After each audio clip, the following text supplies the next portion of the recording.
You're listening to the Second Look Podcast, where we take a closer look at what we're learning each Sunday at Connection Church to help you grow in your walk with Christ. Here are your hosts, Pastor Joe Terreri and Pastor Dan DeRochers. Welcome to the Second Look. My name is Dan. And I am Joe. And we're here talking about finding your footing. But first, hey, Joe.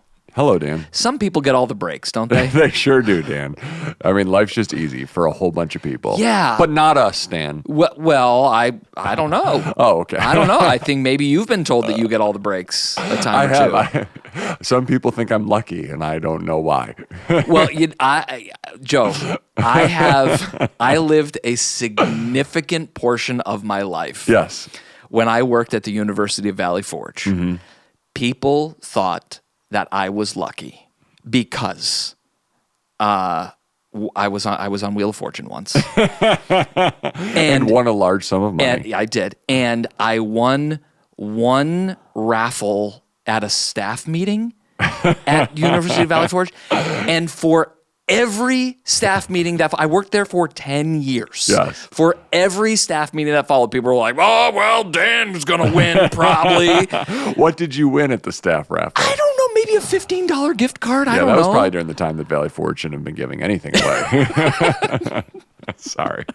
It was in lieu of 10 years of cost of living increases. It was in lieu of any meaningful raises for 2 decades. We can't talk about this. Oh, wait, we can't? Listen, there are no constraints on this podcast. Listen, when you have a dozen listeners, you can say really whatever you want without consequences.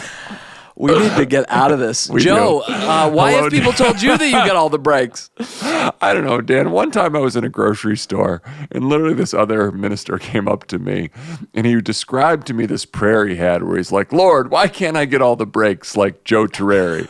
And all I could think of is like, wait a minute, what? Like, you know, like when someone's talking to you and then they say something to you and you're in real time trying to process it and you realize you just agreed to something with a head nod that you don't actually have any real agreement with because you're just kind of flowing in the conversation. And then he goes, "God, why can't I just get all the breaks like Joe Terreri?" And I remember him like, yeah. And I'm like, wait, what? No, all the breaks. And then I just thought about how we met in a middle school for 13 years setting up and tearing down, but because we got moved into a building and our church grew, we get, quote, all the breaks. And you look in your cart and you have the baby carrots that are 10 for 10, and you're like, is this what all the breaks? And I have no hair left. And I'm just like, brother. And I did know his name, by the way. I'm like, brother. What in the world are you talking about? So, I don't know, Dan. I don't know what we're even talking about anymore, but I don't know. I had some doubts during that time. I'm glad we can laugh. Yeah. Because we are talking about finding hope in dark times. Yes. And sometimes when it's the darkest, all you can do is laugh. Absolutely. Right? Sometimes you just look at your life and you're like, how did we end up here? I know. How is this possible? Well, it's interesting to me, like about that, like you can only laugh when life is so hard. I mean, if you ever heard, not all, but a lot of comics talk about, like a lot of comics are depressive people. And what's funny is their ability to see in all of their hopelessness things that are hilarious in the midst of that. And I mean, I don't think that we should be cynical. I want to be so clear about that. But at the same time, cynicism is funny. Yeah, it is. It is interesting where it's like life does get to this point where it's hard and it's just like you can either be depressed or you can laugh about it. Right. And hopefully God offers us a third way, which is real hope. Yeah, and finding a hope in the Lord during dark times. I mean, we're all going to face dark times, right? Absolutely. It's just kind of part of life. It's going to happen. If it hasn't happened to you yet, congratulations, you have all the breaks, but it's coming. Yeah. Well, and I also think the Bible also tells us that we shouldn't live in fear of bad news. So the goal is not even... Should we live in fear of the bad news? The bad news. Yeah. Yes. By the way, the bad news is what Ezra calls it when he has diarrhea. Anyway, we can talk about that too on this podcast. No, but the Bible talks about not living in fear of bad news. So when we talk about like the fact that we all go through hard times, we should not be living our lives in the sense of like, oh, when's the other shoe going to drop? Like if life's going good, it's not like, well, at some point it's going to get hard. What we're saying, what I mean by that and what I think we mean by that is life is difficult, and hard times do come, and we shouldn't live in fear of it, but we also need to be realistic that there's going to be times when things are not going to go our way, or we're going to walk through dark seasons, or someone we love is going to wrestle with something that's really intense, and we need to be honest and open about how life actually works, and none of us are immune or exempt from that. There are examples in Scripture of how different people deal with their processing of emotions during dark times. I'm thinking about even in the Psalms, we Yes. see so many examples of laments and imprecatory psalms, Yes. right? And, talking about Asking God to just crush our enemies. Yes. right. And just being sad, but expressing that sadness to the Lord. What are some responses that we can have when we are facing things, when our family life isn't ideal, when our marriage isn't ideal, when we're dealing with an illness or someone we love is? Well, I really think the key is that you're discussing, when you kind of just put it all in the big bucket of pain. Yeah. When we're experiencing pain, I think the most important thing, and we see this over and over again in the Psalms, is bring that pain to God and talk about it. Like, don't just, process through that pain, tell the Lord about how it hurts. And, theologically speaking, it's like, well, doesn't God already know how it hurts? Of course God already knows. But there is something about vocalizing and processing and being honest with God that actually opens up our hearts to Him, because we're venting and we're getting it out. And I've had those moments with the Lord where I've just, there's been some things in my life that I've been angry and upset and sad about. And you have to tell the Lord about it, because there's something that happens in our hearts when we actually make it relational, when we're actually not just kind of stewing, but we're releasing and we're bringing that to the Lord. And so if it is a hard marriage, if it is a wandering child, if it is a health crisis, if it is, frustrations at work and a difficult boss, or, financial struggle, like, you got to bring that stuff to the Lord. How does bringing it to the Lord differ from, in a venting kind of way, different from venting to someone else or taking it into another venue or with another audience? Well, we all need friends. So we don't want to say that bringing it to the Lord is a substitute for good, godly friends. That's good. So, I don't think it's an either or. I think it's a both and.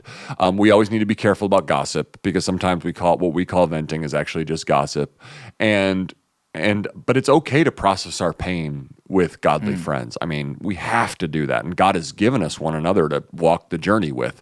So there's no issue there. But here's where I think sometimes we get in trouble. We bring our stuff to our friends, which is good, or we share with our spouse how we're really feeling, but we don't bring it to God. And so I think where we all need to be pushed is how we can help one another is, hey, you've shared that with me. We've processed it. We've given advice. We've given biblical counsel. We've prayed for one another. But we got to get that stuff into God's presence, and we got to get that pain before the Lord. Yeah, that's super good. It is. There's something about having someone that can give you that feedback and help you to process those things, put their arm around you, whether it's metaphorically or physically. Yeah. And then you can also take it together to the Lord. And having someone interceding, right, praying for you, that can be super helpful as well. I was thinking about this weekend how, I want to be the kind of person who asks people to pray for me too much. Like, I have just gotten to this point in my life where I do not hesitate to ask my praying friends to pray for me, like, on a weekly basis. And you have to get past the sense of, like, are people going to think I'm weak? But then just turn that around. If someone asks me to pray for them, I never think anything about them except, yeah, I'll pray for you. Like, we love to pray for one another. Right. And so I think that that's part of processing pain in life and the difficult things. Like, we need people to pray with us, pray for us, and we should never hesitate with that. But the key is, it's got to get before God. Like, because He's the one with the answers. He's the one that brings healing. He's the one that brings comfort. He's the one that brings peace. And He's the one who actually knows what's needed in every situation. When we think about living that way, and we have questions, and we're walking through something that's difficult, one of the things that we need to do is live by faith. What does it mean to you to live by faith? I think there's two sides of that. I think the first thing is living by faith is an acceptance. It's an acceptance about God's sovereignty, that he is in control of all things and he sees what I can't see. And so before we actually talk about the action of living and going forward, we need to talk about the disposition of the heart that says, who do I believe God is? And I can't live by faith if I don't believe that God is the one who rules and reigns over all things, and that he sees the end from the beginning, everywhere in between. He knows the future, and he knows a lot more than I do. And I think where we get in trouble with living by faith is demanding answers and trying to find reasons for everything. And I love what John Piper says. He goes, at any given moment, God's trying to do 10,000 things in our lives, and we're aware of about 3 of them. and that's pretty much a direct quote. And so I think there's this sense of like the grandeur and the greatness of God. And if we're healthy and God gives it to us, what do we get, 80, 90 years, right? Like that's what Moses says. Maybe you're going to live to 100, probably not. And then we're going to live for infinity with God. Right. You're going to be infinity years old someday, and which is great news. So in this short life that we have, even though it's long it feels long at times and short at other times, we need to trust that God has been here and will always be here, and he sees what we can't. And then I think the other side, after we accept theologically and then really believe that, then I think it's choosing to move forward in a sense that says, God, I don't understand, but I trust you. And let me just be real direct. I don't struggle with that. Real direct about this moment. Here's how you trust the Lord. You lift your hands to worship him. When you don't want to. And I'm not saying you have to like raise your hands, but you lift your voice, you lift your hands, and you sing about who God is. You keep showing up for church. And I don't mean like you don't take vacation. I mean, I think sometimes when life is hard, I've seen this over and over again, people bolt from church. And it is the most confusing thing to me as a pastor. Yeah. Because I'm like, what are you doing? Like, don't take this the wrong way. That's a dumb decision. It's not smart to run away from the people of God when life gets hard. Yeah. Because it just disconnects you from the strength of God's people and people loving you. Like, we need corporate worship. We need to be in the presence of God. And even if our faith is so weak in that moment, like, we need to hear other people singing about God's grace. We need to hear the word of God expounded and unpacked for us.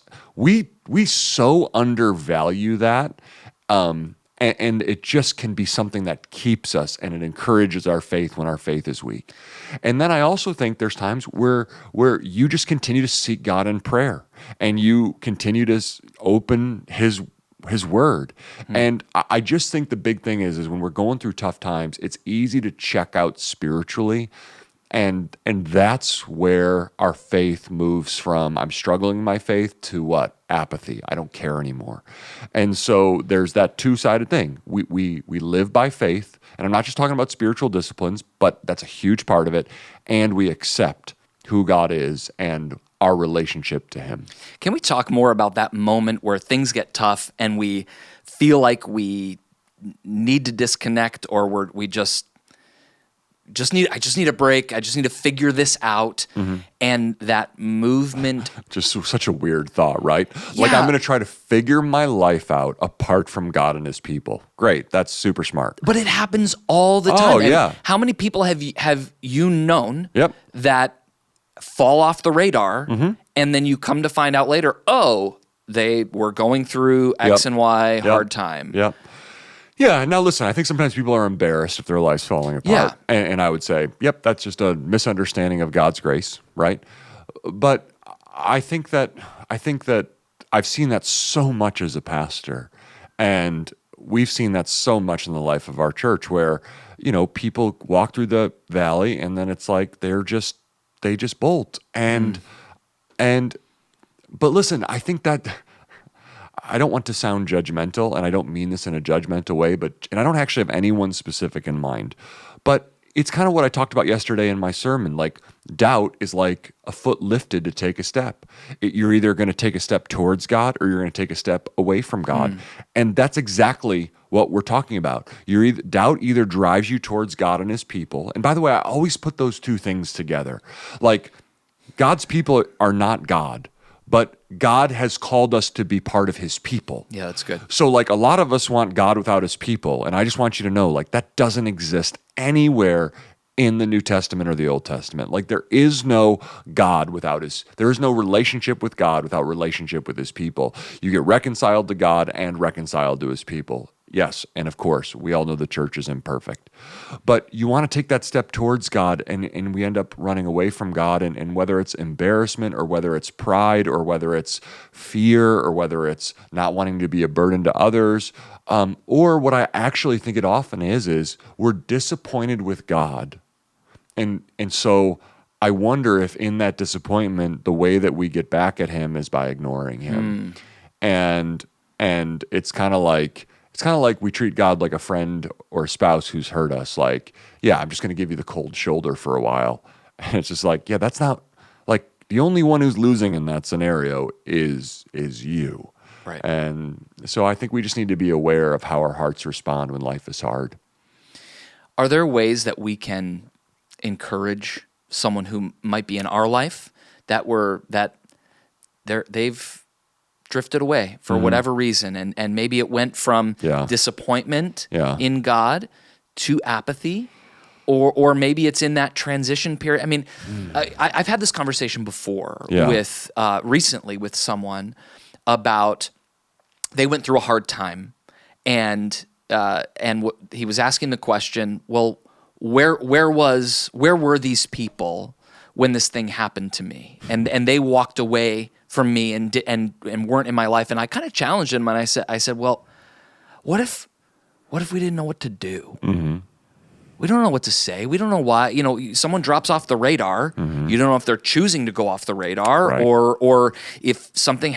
I don't know if you want me to reach out. You kind of disappeared. Right. I don't know what to do. So, like, I don't want to feel that condemnation of, well, you should have done. It's like that sin of inaction. Right.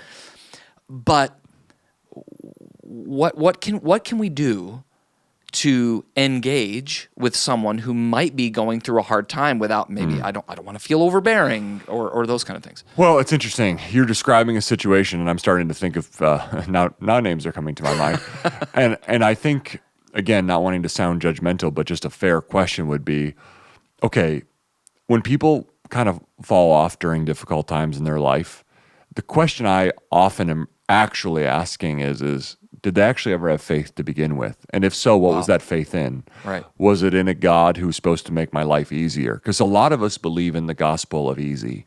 So I come to Jesus, I serve him, and because I've come to Jesus and serve him, it's a transactional relationship where I quote, surrender my life to Jesus, and in return, he gives me all of my hopes, dreams, and expectations being met, which is an absolutely reasonable thing to think if you misunderstand the nature of God.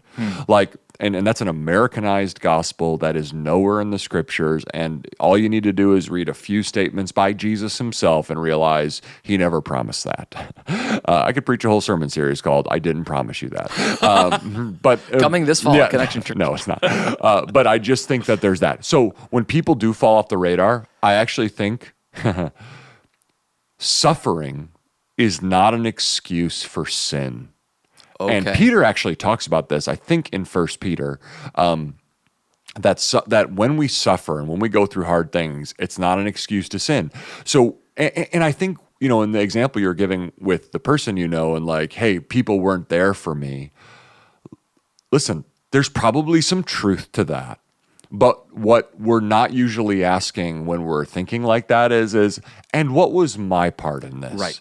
Because sometimes we want people to just instinctively know how to take care of us. Right. And that's just like, People don't realize the incredible burden and unrealistic expectation you put on people, and then you're expecting people who love you to become mind readers. You know what we actually call that? Being manipulative. That's actually being manipulative. You weren't there for me. You didn't tell me how I needed to be there for you. Right. If you would have said, hey, I'm going through a dark time, it'd be great if you could just reach out to me.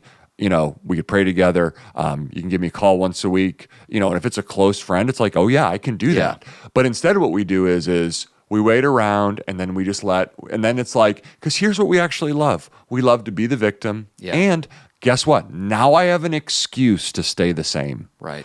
Now I'm not responsible. I've made you responsible for my spiritual condition. And by the way, that's just not how it works ever. No one is responsible for your spiritual condition except you.